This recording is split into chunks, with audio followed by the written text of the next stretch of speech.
If you are experiencing foundation issues, get a free estimate from Ox Foundations.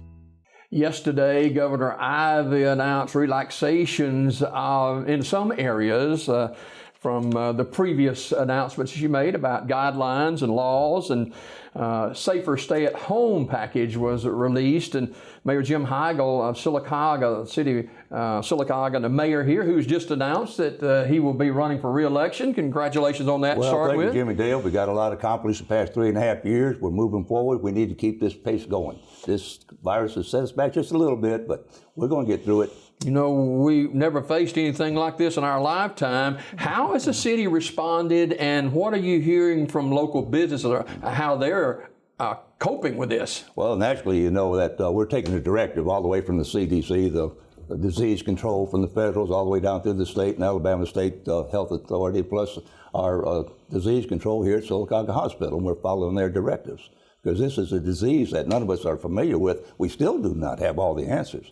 And we got to get those answers, you know, before we can find out. They're working on serums. Hopefully we'll overcome this thing, but it's going to take a little time.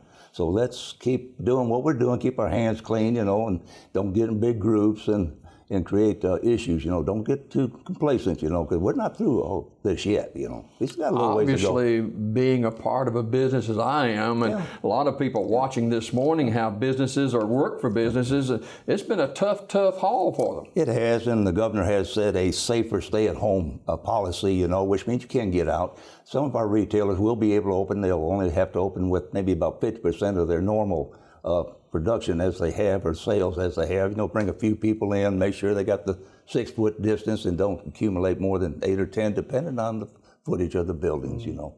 I think that Magnolia's and Trailwares and small stores like that may be able to start doing a little retail business. Of course, our restaurants sit down, you cannot do that. Same thing with local bars, which we don't have very much of around here. We have a lot of barbershops and a lot of nail. But that's the main thing, you know. You imagine what happens. So, okay, we're open, you know, and you can imagine an influx of people getting haircuts in beauty parlors. I tell you, the ladies that want to get to the beauty parlors bad, you know. I need to get to get a haircut, you know. But just give us a little bit more time. We're going to get through this.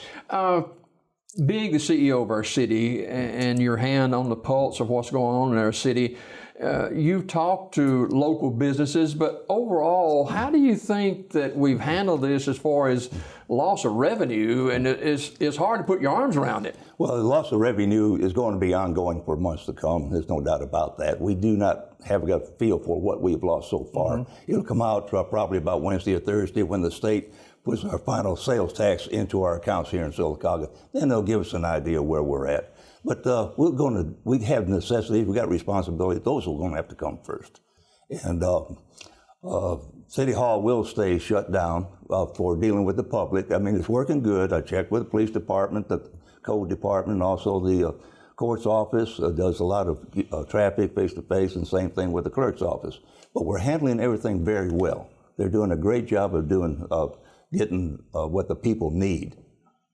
Sylacauga Police Chief Kelly Johnson was given a handful of days or so ago the authority to enforce a curfew if it's necessary.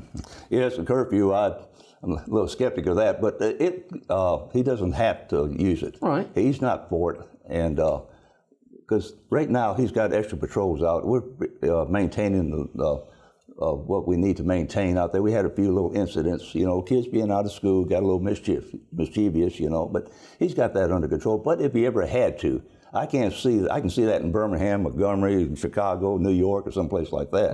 But Sylacauga, 99% of our people, they're adhering to the regulations and the guidelines, and we're doing what we need to do. And we do not have these issues, you know, but it's there. If anything ever happens in the future, the police chief has got it. Of course, this is the season for softball and baseball and t-ball and that kind of stuff. Yeah, that hurts. It's bad for the young kids, you know, getting them back in there. Hopefully we'll get back. We're looking at football in the fall, you know, and it's been quite a strain. But the school system, I can just see how that's going to change in the future. I don't know if we'll go for juniors, seniors, or sophomore, junior, seniors, or how they'll be educated at home like they're doing now. I think it's 87% of them are learning electronically through laptops and pads, and you got about 22% that's learning through the hard copies that the teachers drop off to their house and they're doing their work. The school system is going to graduate 144 students, and right now Dr. Seegers and the board, they're all looking at how they're going to handle this, but they're determined to have some type of graduation for something for these kids to remember. Because that's a very big, important part of their life, graduating from high school. My grandson is 10, and he loves the virtual learning. Yeah. On the computer. Yeah. I mean, it's just become hand in glove, and that's going to be a plus for him in the future. Absolutely. I can just imagine, you don't get the interference, you don't having to go from one class to the other, and other things that interrupt with your daily studies. When they sit at home, it seems like they're more concentrated on what they're doing. Sylacauga Mayor Jim Heigl, our guest for a few more minutes this morning, and Mayor Heigl, a veteran of the military, and we have really been hit hard across our country with deaths of veterans in nursing homes and VA hospitals. We lost so many of them, but you got to realize a lot of these veterans, you got some World War II, Korea, Vietnam, we got World War II here, and also Korean War veterans, and of course Vietnam veterans. They got so many underlying issues, that put them into these nurses' home, and they're doing the best they can to take care of them, but they're very acceptable to this virus. Looking at our future, which nobody knows, but looking at our future in a way that if things work out the way we hope and believe that they will, what is on the agenda for Sylacauga the last quarter of 2020 if we can get things under control? Well, we're taking a step at a time, just like the federal, the state, and the counties and the cities. They stepped into this little by restrictions, directives. We're going to have to back off the same way. We're not going to just run out of this thing. But future, we've got growth in Sylacauga. We've got people coming to our planning code department. They got plans for other buildings and structures in here. The House and Senate goes into session next Monday. They'll work Monday, Tuesday, Wednesday, Thursday, Friday, and Saturday of next week. The city of Sylacauga has non-contiguous annexations that has to go through the House. And they've got that. Ron Johnson, they picked it up at the City Hall yesterday. He'll carry it down there. They'll put it out there on the floor probably Monday and get permission to annex these non-contiguous properties that are touching Sylacauga to bring them into Sylacauga. And also probably Wednesday they'll vote on it. Hopefully Friday it'll be on the governor's desk and she can sign off on it. We'll get these annexations out of the way. And these are people who want to come into Sylacauga. One thing that's kind of been forced to the back burner, which is not necessarily a good thing, is the census in America. Well, it is. And census, we got to do a little better job. We're sort of falling behind on that. But the census is extremely, extremely important. Explain why.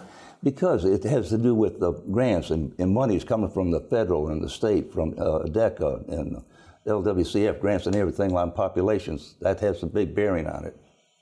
Give us an example of, we're at, 13,000 in Sylacauga? Yeah, about 12.7 was the last count, and we need to stay at 12 or better. Okay. And we can get these grants, and we can apply for them, depend on your population. In the state of Alabama, Sylacauga is listed 6 out of 10. Of course, Birmingham and Huntsville and Montgomery are up there at 1, and they add on down. We're down to 6. At 12,000 above is state 6. And they look at that and say, well, yes, you qualify for these things. It could be roads, it could be bridges, it could be for LWCF grants and other things that we could qualify for, where maybe Talladega or Childersburg or Oak Grove may not be able to apply for it because of their population.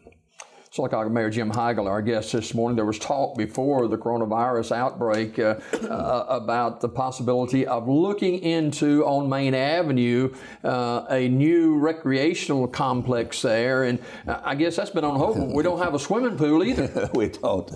The swimming pool is going to be about $100-something thousand to fix up what they've got now. But that's going to have to be on hold. We haven't got the money to go there right now. We got to look at our finances in the future. And I wish it could be. We need to look at these things a little bit harder, do a better job of maintaining things and moving forward with them, planning years ahead.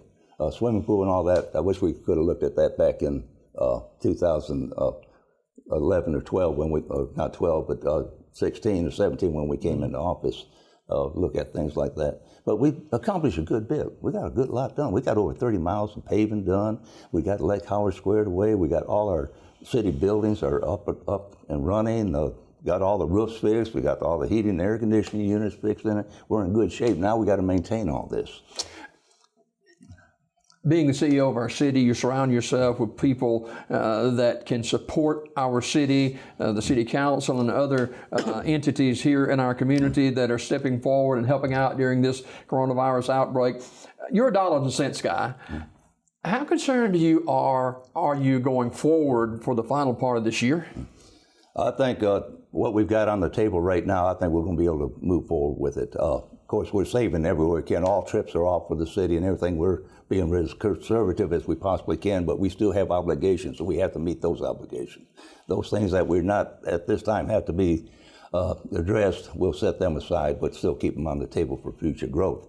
What you was talking about, our community leaders, they're still doing a wonderful job. They're meeting at the morning, and they'll have a conference call at 7:30, you know, where are we at? How are our children being fed? How are they being educated? What is the status of our coronavirus virus in the hospital? The person that's been up there now for some time has been under extensive care. And he was brought in there, person, I don't know if it was he or she, but they were brought in there with the coronavirus, and because they've been in extensive care, and they brought them up there. Now they can't get them back into extensive care because they don't want to take a chance and contaminate. But that's the only patient that was reported yesterday. You know, last time I was on, I said we didn't have any, and we didn't. We knew that morning, but that afternoon we did. We had 3 come in, you know, and 2 were released and 1 was kept. But these things change so quickly. Now, I may say this, only one in there today. I don't know. I may get up there to report tomorrow. Hey, somebody came in last night, or somebody may come in this afternoon. But that's how quickly it changes. But we've been watching the charts.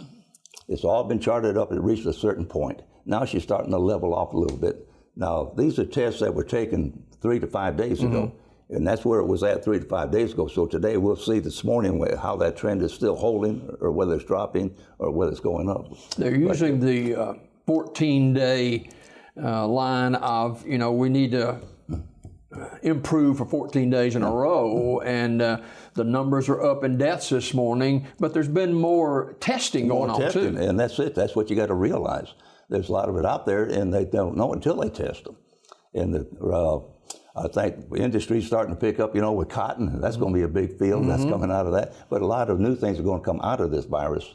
And, of course, may lose some of the smaller things. That we've got a lot of people in our immediate area that work for Hande, some for Hande, and they're starting their operation back up, some this week and some next week. That's right. Got a son-in-law out there, and he's out there. They're doing fine. They're getting, they got plenty of vacation and everything else. They're taking care of their employees because they know they're going to be back up and running sooner. Well, I do want to mention this in closing.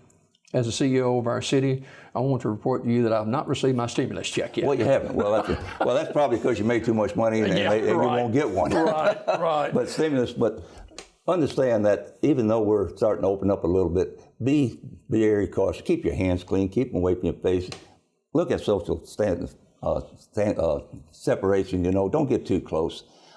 Keep your distance, you know. But we're going to gradually get back into as normal as we possibly can over the next few months. But give us time, and give the CDC, disease control, and these other people to find what we need to get a serum or whatever it takes to eradicate this virus, like we do the other swine flus and everything else. It's coming, but it's going to take time. We just have a little faith. We're going to make it. By the grace of God, we will make it, I know. And we don't want to leave this morning without touching on our churches. They've been really affected by this. Well, they are, you know, and a lot of them are meeting in the parking lots and everything else, some through videos. And it's, but I think gradually, you know, with the sensible, you got a large sanctuary here. I can't, with the preacher up there in the front, maybe you got 2 on this row, 2 on this row, or however you wanted. Hopefully that will come to we need our churches. The people need the grace of God, you know, to move forward with that and give us the faith we need to move forward with this.